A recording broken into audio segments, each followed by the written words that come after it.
نحمده ونصلي ونسلم على رسوله الكريم أما بعد فأعوذ بالله من الشيطان الرجيم بسم الله الرحمن الرحيم ومن يطع الله والرسول فأولئك مع الذين أنعم الله عليهم من النبيين والصديقين والشهداء والصالحين وحسن أولئك رفيقا صدق الله مولانا العلي العظيم وصدق رسوله النبي الأمين ونحن على ذلك لمن الشاهدين والشاكرين والحمد لله رب العالمين۔ میر محفل صدر مجلس سید السادات حضرت قبلہ پیر سید نوید الحسن شاہ صاحب دامت برکاتہم العالیہ اور اس خاندان کے چشم و چراغ اور فیض یافتگان علماء کرام، مہمانان گرامی اور مکرم و معزز حاضرین محفل،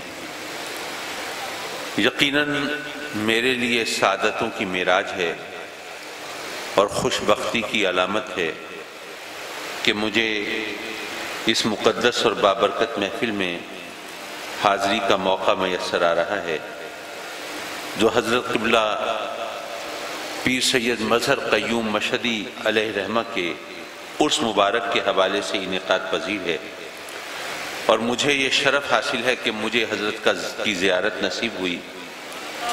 میں نے اس ہستی کو دیکھا جو آج لوگوں کے دلوں میں زندہ ہے، امنگوں میں زندہ ہے، خوابوں میں زندہ ہے۔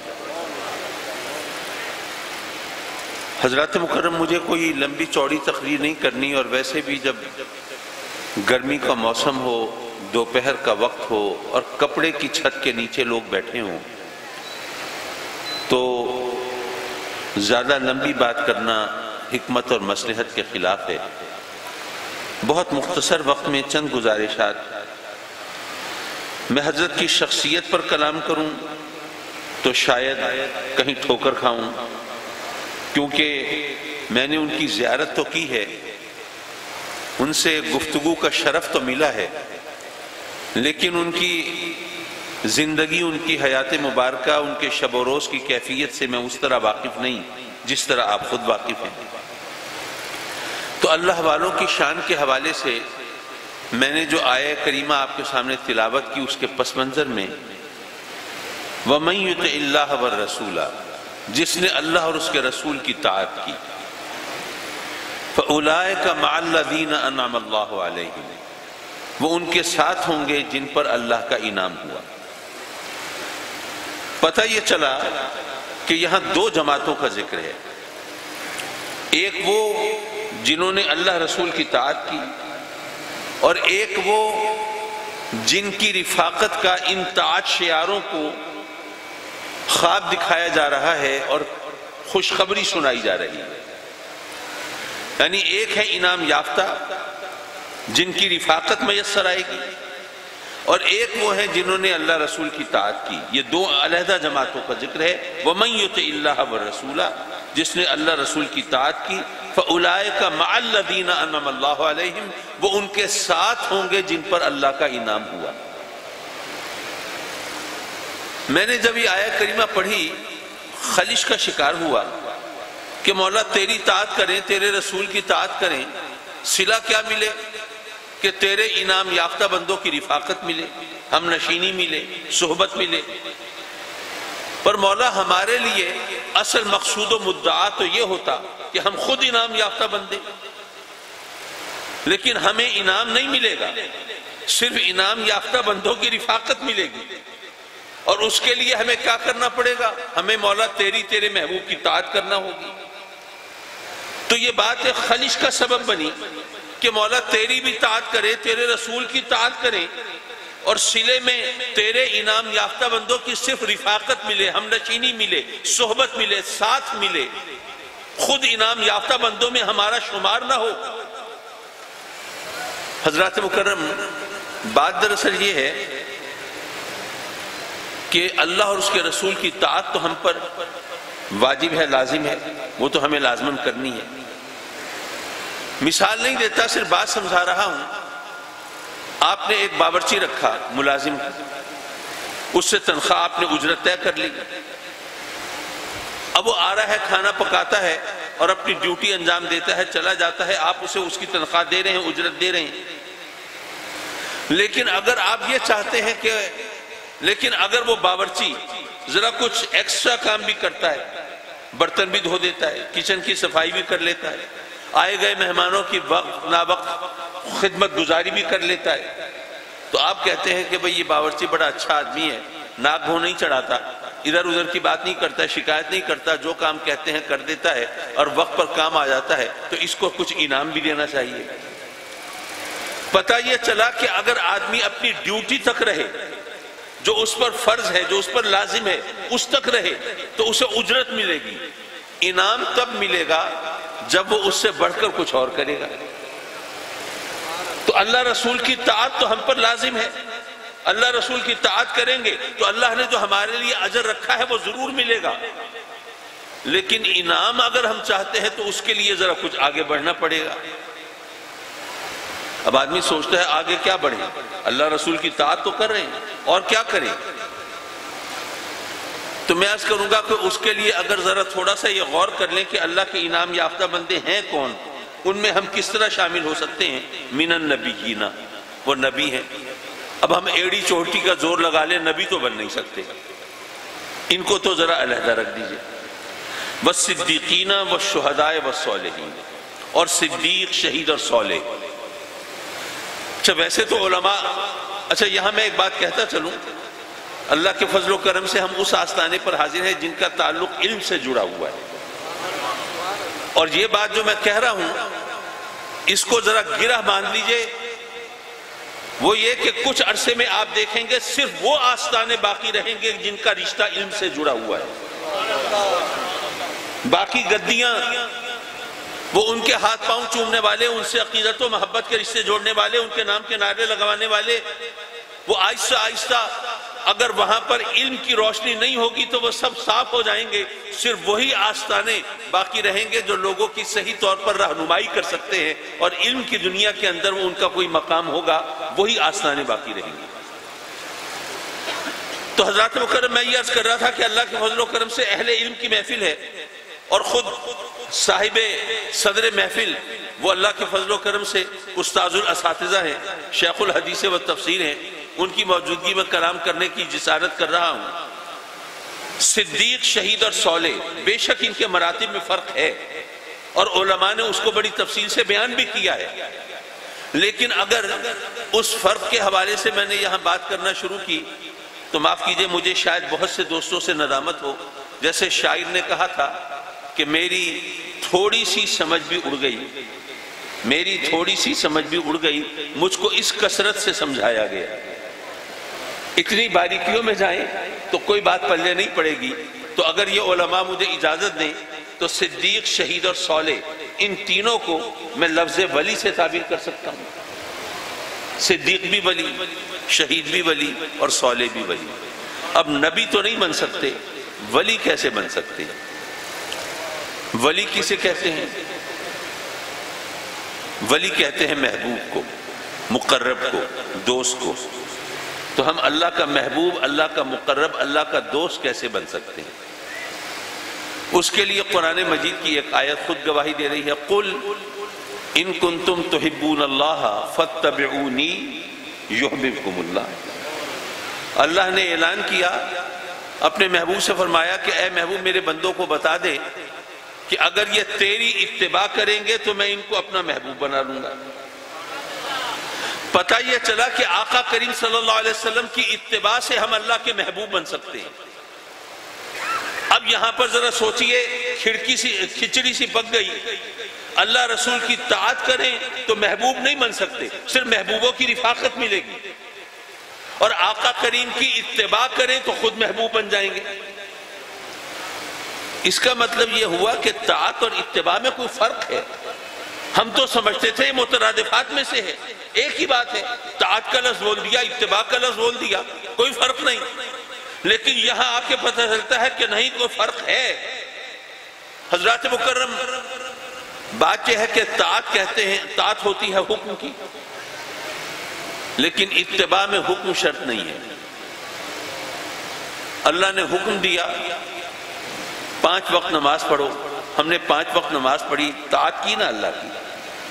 اللہ نے حکم دیا کہ رمضان کے روزے رکھو، ہم نے رمضان کے روزے رکھے، طاعت کی اللہ کی۔ ہمیں حکم دیا کہ اپنے مال کا 40واں حصہ غریبوں میں زکوٰۃ کے طور پہ خرچ کرو، ہم نے حکم کی تعمیل کی، تو طاعت کی اللہ رسول کی۔ لیکن جب آقا کریم کی اتباع کرنے جائیں گے تو صرف 5 نمازوں سے بات نہیں بنے گی۔ اتباع کا مطلب ہے میرے آقا کریم کی اداؤں کے سانچے میں ڈھل جانا۔ تو پھر چاشت بھی ہے، اوابین بھی ہے، پھر اشراق بھی ہے، پھر وہ تہجد کی نماز آقا کریم پہ تو فرض تھی۔ یاد رکھیے، طاعت اتباع میں شامل ہے، اتباع طاعت میں شامل نہیں۔ شاید ابھی سمجھ نہ آئی ہو، بعد میں عرض کروں۔ 5 نمازیں تو باقی تمام نمازیں جو پڑھتا ہو، اس 5 نمازیں تو پہلے پڑھے گا نا، وہ تو فرض ہیں۔ تو 5 نمازیں تو ان تمام نمازوں میں شامل ہیں، لیکن یہ تمام نمازیں 5 نمازوں میں تو شامل نہیں۔ اگر اللہ رسول کی طاعت کرو گے تو مال کا 40واں حصہ دو گے غریبوں کو، لیکن آقا کریم کی اتباع کرو گے تو 40ویں حصے سے بات نہیں بنے گی، سارا گھر لٹانا پڑے گا۔ 40واں حصہ تو سارے گھر میں شامل ہے، لیکن سارا گھر تو 40ویں حصے میں شامل نہیں۔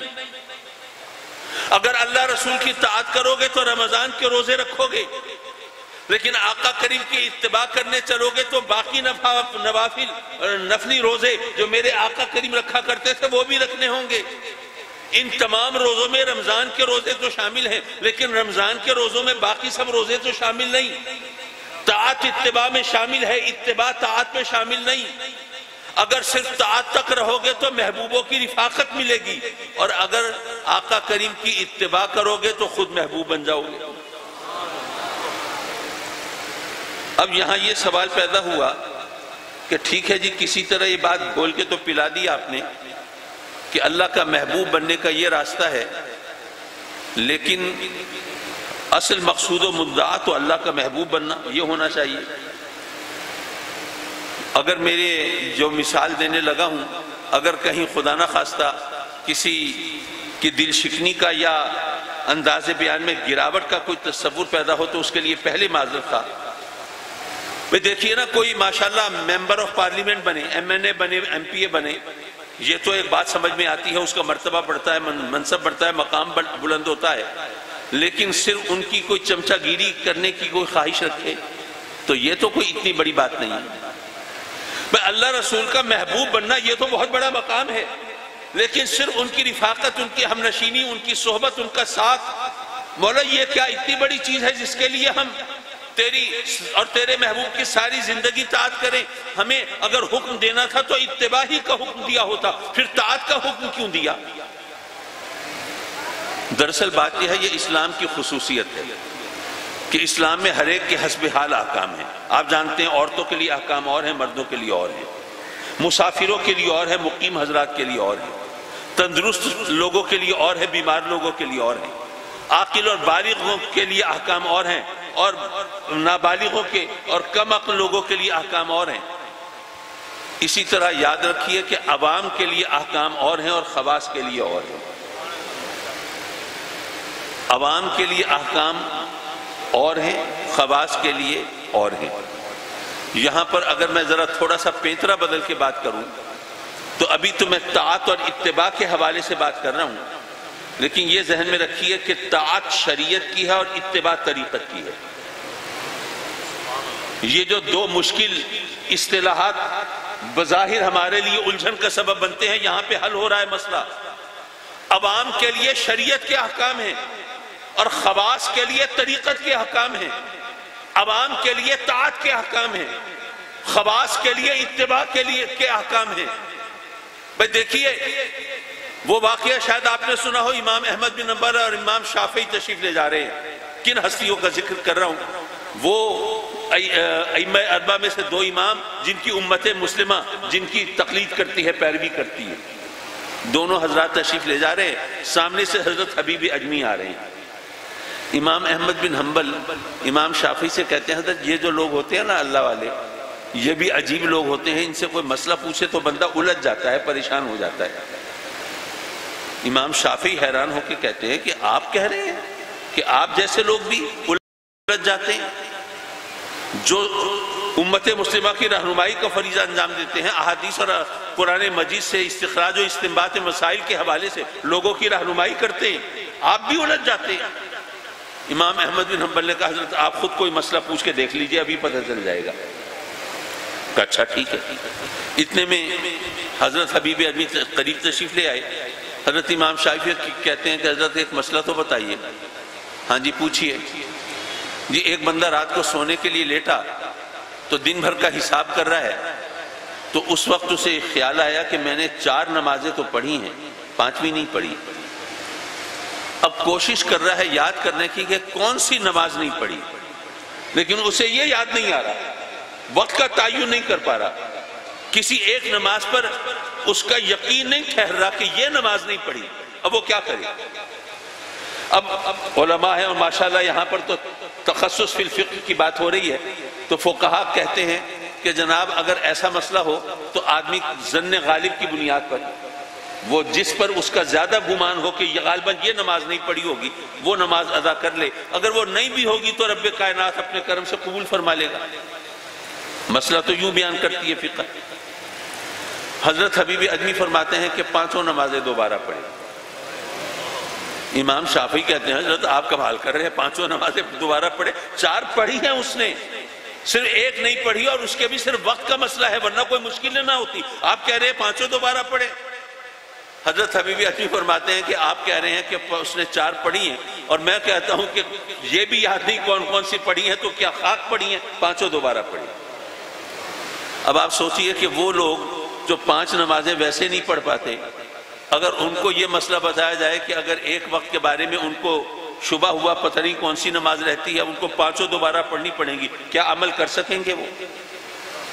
یہ شریعت کا مسئلہ ہے، یہ عوام کے لیے ہے. عوام کے لیے آسان راستہ ہوتا ہے تاکہ وہ چل سکے، اور 5 دوبارہ پڑھے یہ مشکل راستہ ہے. مشکل راستہ خواص کے لیے ہوتا ہے، وہ طریقت کا راستہ ہے. میں بڑے ادب سے عرض کروں گا کہ آج کل ہمارے مسلک پر جو الزامات کی بوچھاڑ ہے، اس کی ایک بڑی وجہ یہ ہے کہ وہ جو اپنا شمار خواص میں کرتے ہیں وہ عوام کے راستے کو اختیار نہیں کر سکتے. جو اپنا شمار خواص میں کرتے ہیں وہ عوام کے راستے کو، شریعت میں چل نہیں سکتے، اور طریقت کی وہ باتیں کرتے ہیں.